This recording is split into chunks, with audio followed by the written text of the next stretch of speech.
राहुल कंवल जो हैं वो he was speaking with Mukesh Ambani और उनकी बेगम, आई थिंक निधि उनका नाम है शायद।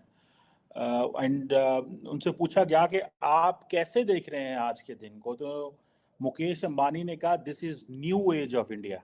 अयोध्या में प्राण प्रतिष्ठा सेरेमनी के साथ साथ श्रीनगर के शंकराचार्य मंदिर में भी पूजा की गई, जिसमें टूरिस्ट और मुकामी लोगों ने शिरकत की और लाड राम मंदिर को खराजे तहसीन पेश किया गया। षड्यंत्र को ज्यादा उन्होंने अपने अपने सामने रखा था, तो मैंने भी वो भजन सुना है और उस भजन को लेकर के जो नेशनल डिबेट हुआ था वो उस पर भी मैं थी और उन्होंने गाया है, राम आ रहे हैं मेरे राम,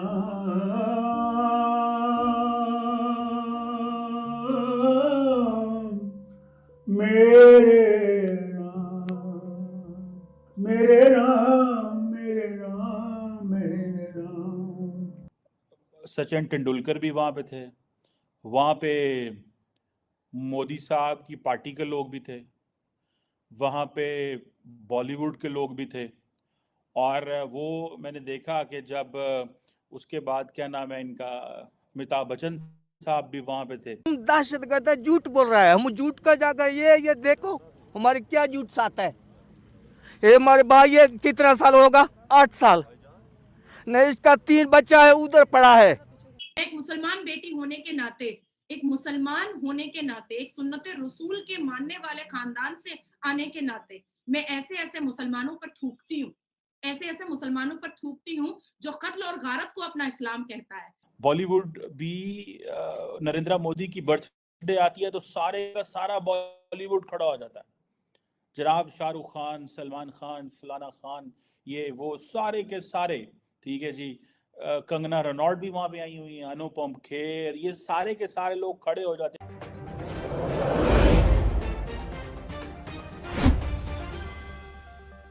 मुकेश अंबानी और उनकी बेगम, आई थिंक निधि उनका नाम है शायद। एंड उनसे पूछा गया कि आप कैसे देख रहे हैं आज के दिन को, तो मुकेश अंबानी ने कहा this is new age of India. So question ये है कि बहुत सारे लोग जो हैं,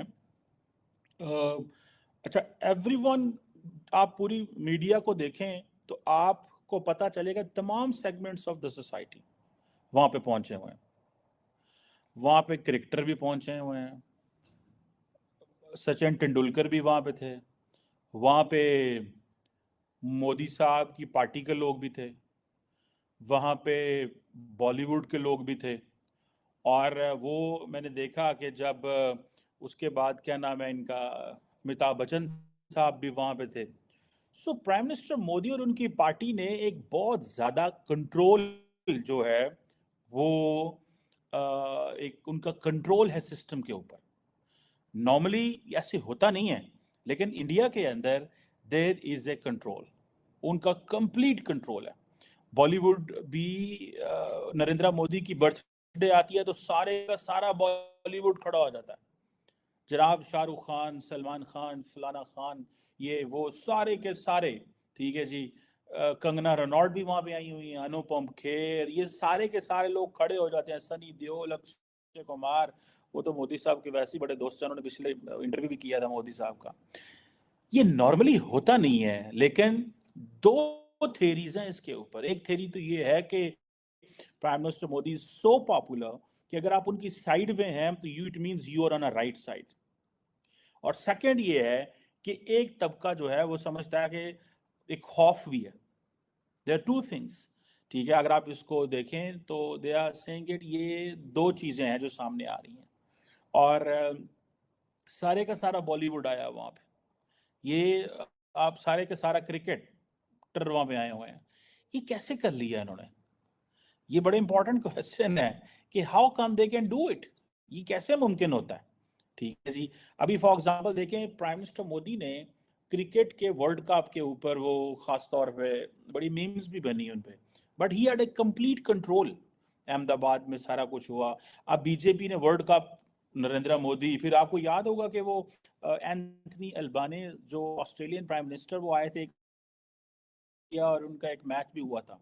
सो पॉलिटिकल इन्फ्लुएंस भी है, इकोनॉमिक इन्फ्लुएंस भी है कि मुकेश अंबानी को भी बड़ा आना पड़ेगा, टाटास को भी आना पड़ेगा, बिरलास को भी आना पड़ेगा, क्रिकेटर्स को भी आना पड़ेगा, बॉलीवुड को भी आना पड़ेगा। ये कैसे होता है? ये क्वेश्चन है, ये कैसे होता है? आप देखें, पर्टिकुलरली ये इतने बड़े नाम हैं, ये तो जहाँ जाते हैं पैसे मांगते हैं, किसी काम से जाएंगे ना, किसी काम से जाएंगे।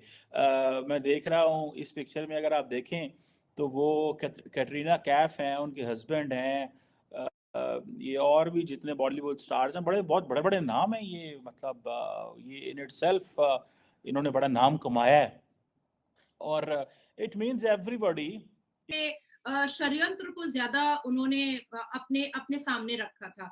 तो मैंने भी वो भजन सुना है, और उस भजन को लेकर के जो नेशनल डिबेट हुआ था वो उस पर भी मैं थी, और उन्होंने गाया है राम आ रहे हैं। तो मुझे नौटंकी लगी और मुझे बहुत जोर हंसी आई, और उसके बाद फिर मैं गुस्से में भी आ गई थी। गुस्सा इन द सेंस के जो सिनेरियो हम देख रहे हैं। अभी 2-3 दिन पहले मैं दिल्ली के कनॉट प्लेस में थी, और वहां पर कश्मीर में जो 1989 और 1991 तक जो नरसंहार और जेनोसाइड हुआ था, उसकी बरसी मनाई जा रही थी, और उसमें मैं मौजूद थी। मैं ज्यादा वक्त नहीं दे पाई थी क्योंकि मेरी फ्लाइट थी रिटर्न की। तो लेकिन जो दर्द, जो पीड़ा मैंने देखी है, और जो औरतों के आंखों में जो खून के आंसू मैंने देखे हैं, उसके बाद ये अब्दुल्ला और मुफ्ती परिवार के को बेशर्मों की तरह ऐसे मीडिया पर आना और भगवान राम की भक्ति में खुद को लीन दिखाना, ये सिर्फ नौटंकी दिखाई दे रही है, इसके अलावा कुछ भी नहीं दिखाई दे रहा है। आपके चैनल के माध्यम से मैं बताना चाहूंगी कि क्या फारूक अब्दुल्ला, उमर अब्दुल्ला और महबूबा मुफ्ती इस बात का जवाब दे सकती हैं कि आखिर इतने बड़े ओहदेदार चेयर के हो करके फारूक अब्दुल्ला, जो आज इतना भजन गा रहे हैं, उन्होंने कश्मीरी पंडितों की बेटियों को क्यों क्यों चीफ मिनिस्टर होते हुए भी क्यों मस्जिद में नंबर लगवाने की अनुमति दी थी? मस्जिदों में लश्कर तैयबा और यासिन मलिक की पूरी टीम कश्मीरी पंडित बेटियों की का नंबर लगाता था कि सुबह ये उसके बिस्तर पर जाएगी, शाम ये उसके बिस्तर पर जाएगी, दोपहर ये उसके बिस्तर पर जाएगी, रात ये उसके बिस्तर पर जाएगी। ये किया जाता था। मस्जिदों के अंदर लड़कियों की आबरू कैसे लूटी जाएगी और किस किस के बिस्तर पर कौन कौन कश्मीरी पंडित की बेटियां जाएंगी, यासीन मलिक के बंदर छाप लोगों के बिस्तर पर, यह तय होता था मस्जिदों के अंदर कश्मीर में। और कौन नारा लगाता था? बेनजीर भुट्टो पीओके से नारा लगवाती थी